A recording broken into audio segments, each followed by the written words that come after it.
Muy bien, ya estamos pisando nuestra segunda hora, arrancando con esta nota que vamos a hacer, que es muy interesante porque es un tema crucial para la economía y el comercio exterior argentino, y siempre tratamos de encontrar explicaciones de todo lo que ocurre ahí.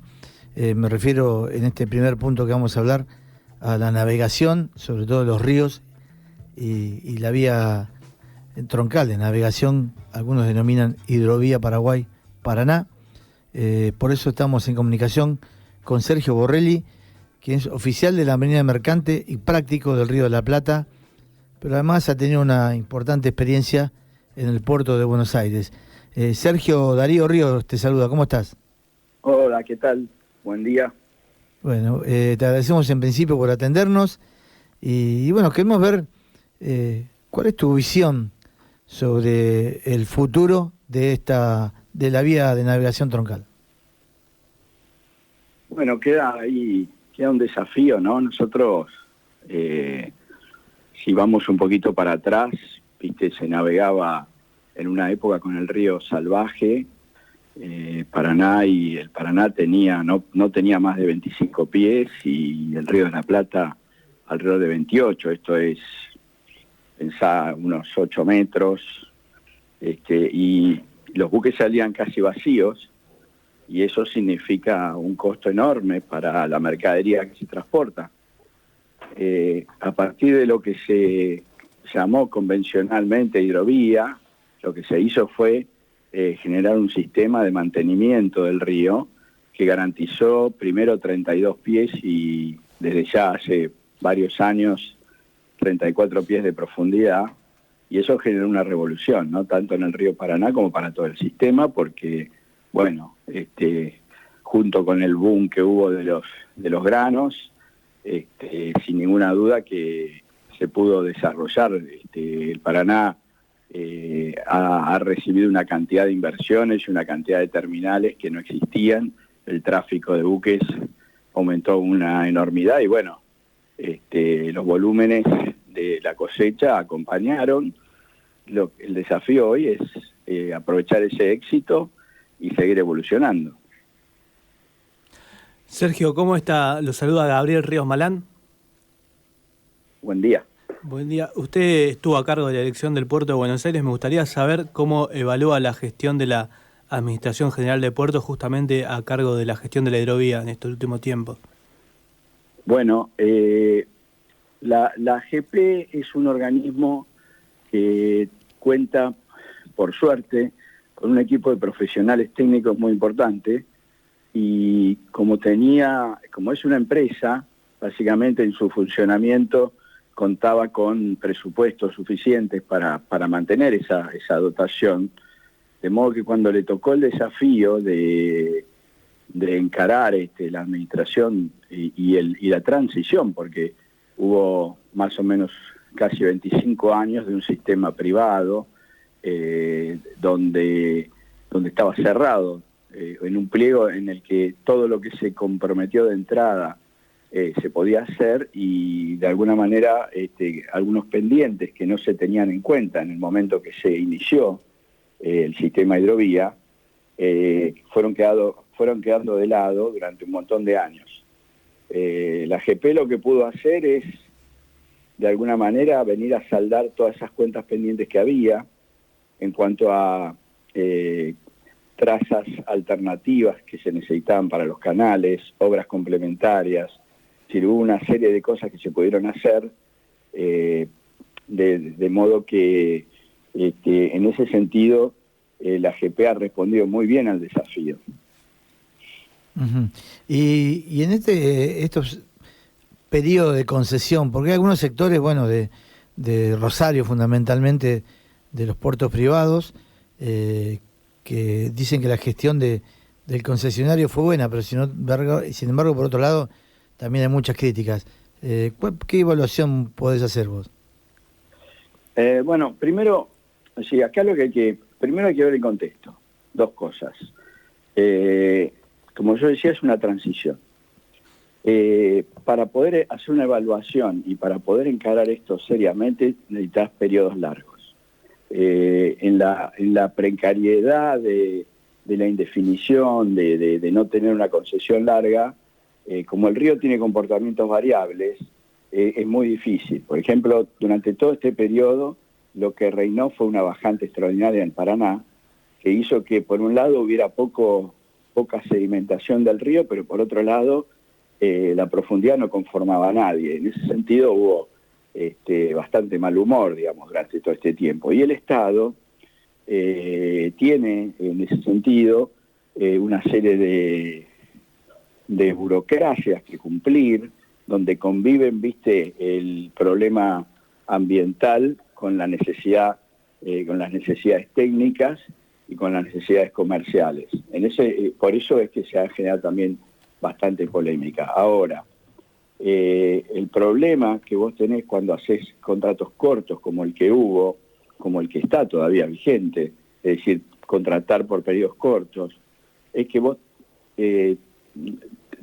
no tenés revancha. Es decir, el río tiene un ciclo en el que vas a tener bajas profundidades y altas profundidades, y el que está dragando compensa volúmenes, esfuerzos de dragado muy grandes durante un periodo y luego no tanto, y de alguna manera en el compromiso que había por resultado de mantener el río siempre en la misma profundidad, cuando había poco para dragar, se compensaba con las grandes crecidas.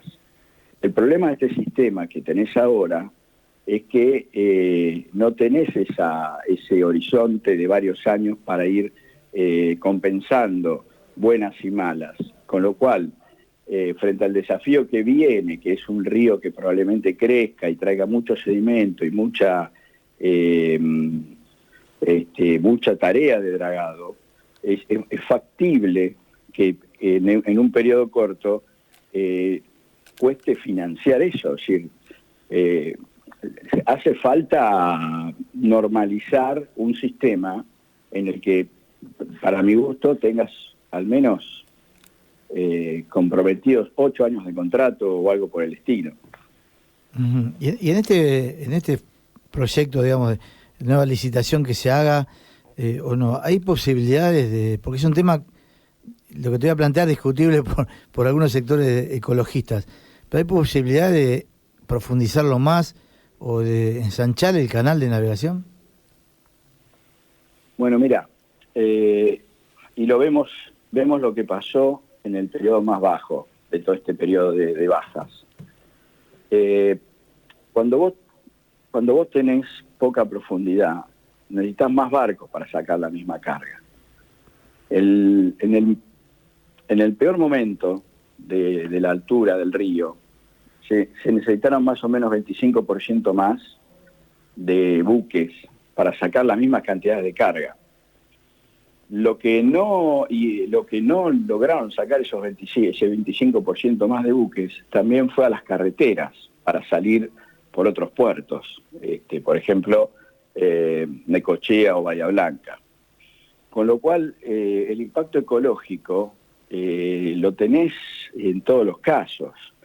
La verdad es que los volúmenes son enormes, los que arrastra el río, ni hablar en el Río de la Plata, que es un río enorme, muy ancho, claro. Y la relación entre los volúmenes de sedimentación que tiene el propio río y la intervención que tiene el hombre es tan baja, es decir, es tan bajo el volumen de intervención del hombre respecto de todo lo que en realidad la masa que mueve el río, que a mi criterio, eso conjugado con el mayor impacto ambiental que significa llevar la carga por carretera o necesitar más barcos para sacar la misma cosecha, justifica que profundices el río. Ni hablar que además es mucho más eficiente desde el punto de vista comercial y mucho más seguro para la navegación tener menos buques, menor cantidad de buques navegando. Sergio, en el caso del futuro de la hidrovía, ¿el Estado debe quedar como administrador o debe pasar a controlar a quien se haga cargo si hay una licitación? No, yo creo que el control del Estado, es más, en cualquier situación el Estado debe controlar. O sea, eso yo creo que nos vamos a poner todos de acuerdo rápidamente. Si el control es importante en todo sentido. Acá lo que podemos pensar es qué nivel de administración tenemos. Si nos despreocupamos y hacemos un contrato por resultado, es decir, que el dragador te tiene que garantizar una profundidad determinada y vos de alguna manera simplemente constatás que se verifique esa profundidad, o haces como en este momento, que hay un contrato por metro cúbico, es decir, vos le pagás, vos le decís al dragador dónde tiene que operar y le vas pagando por la cantidad efectiva de dragado.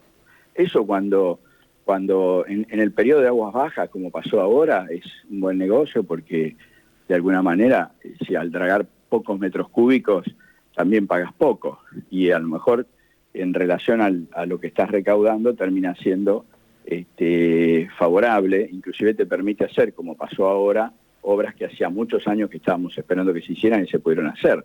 Ahora, cuando viene la creciente y viene el gran sedimento, te desfinancia, porque vos te quedas pagando por metro cúbico algo que es excepcional. Y bueno, además empiezan a haber otros problemas administrativos, es decir, los dragadores en muchos casos, al ser empresas internacionales, cuentan con financiación propia a buenas tasas, porque están en todo el mundo y tienen acceso al crédito internacional. Entonces, de alguna manera, estos vaivenes de volumen, es decir, cuando hay que poner muchas dragas, se pueden apalancar con tasas bastante más interesantes, es decir, le sale el crédito más barato, mientras que el Estado, si en este momento, por ejemplo, tuviera que afrontar un gran volumen o aumenta la tarifa o en algún momento probablemente tenga que subvencionar. ¿Por qué? Porque el contrato lleva muy poco tiempo, no hay acumulación de capital para afrontar una gran creciente. Venimos de una situación en la que al haber mucha menos cosecha, hubo mucho menos barcos este año, con lo cual la recaudación también del peaje ha bajado, y entonces este tema, cuando vos lo administrás del Estado, tenés que tener en cuenta todas estas variables, ¿no? Con un problema que es que el Estado tiene,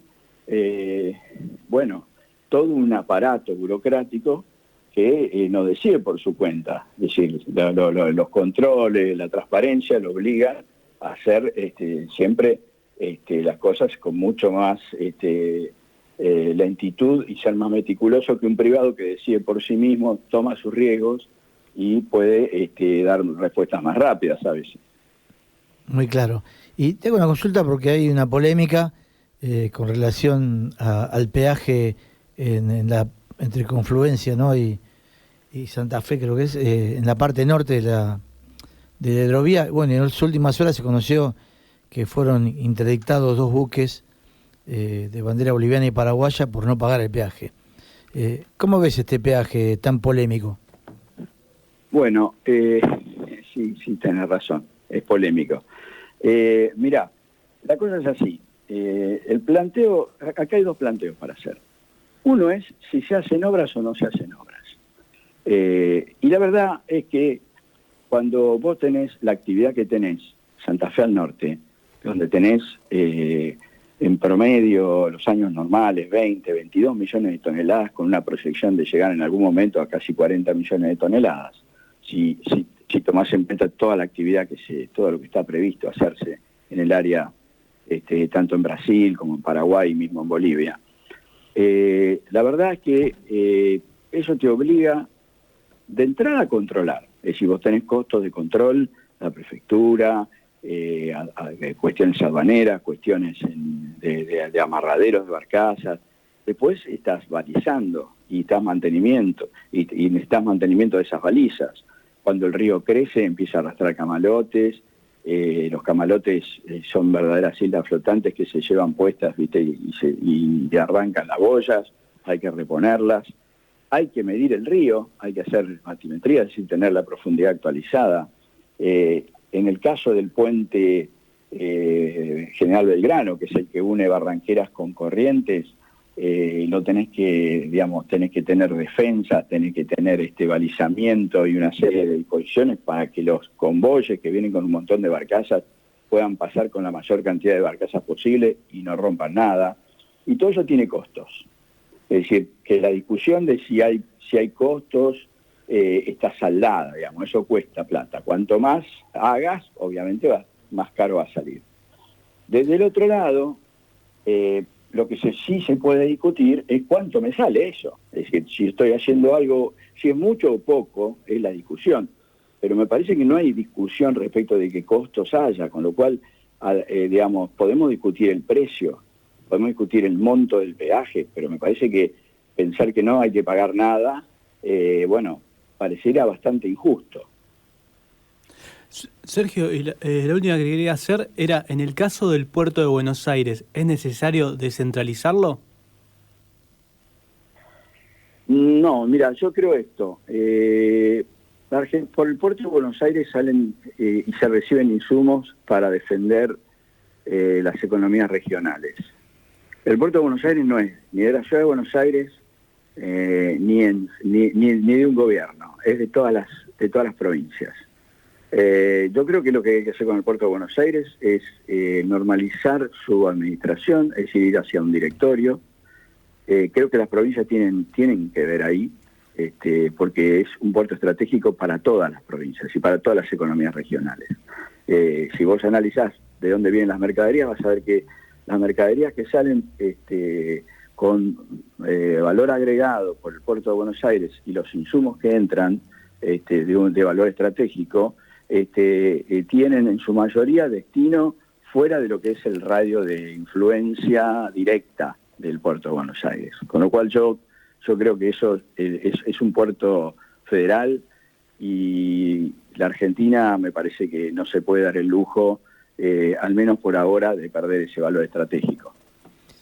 Sergio, te agradecemos muchísimo esta comunicación y toda la información que pudiste compartir con nosotros.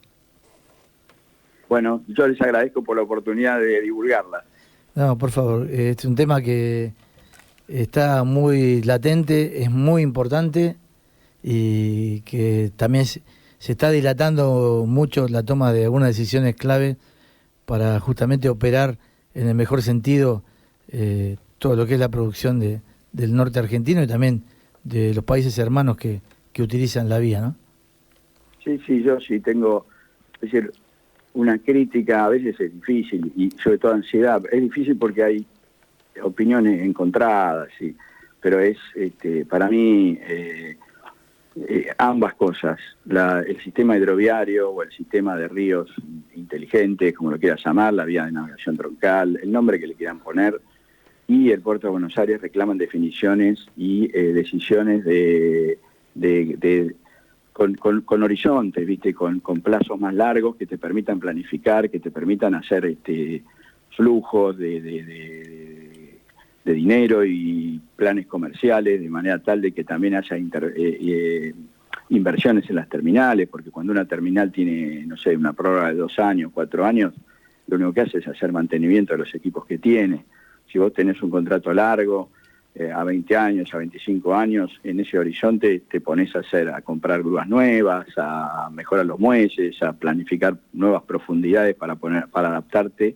Y por otro lado, todos los puertos necesitan una definición de profundidad de la hidrovía, porque no se puede hacer ninguna inversión en profundizar los puertos si no sabés si vas a tener la profundidad en la vía troncal.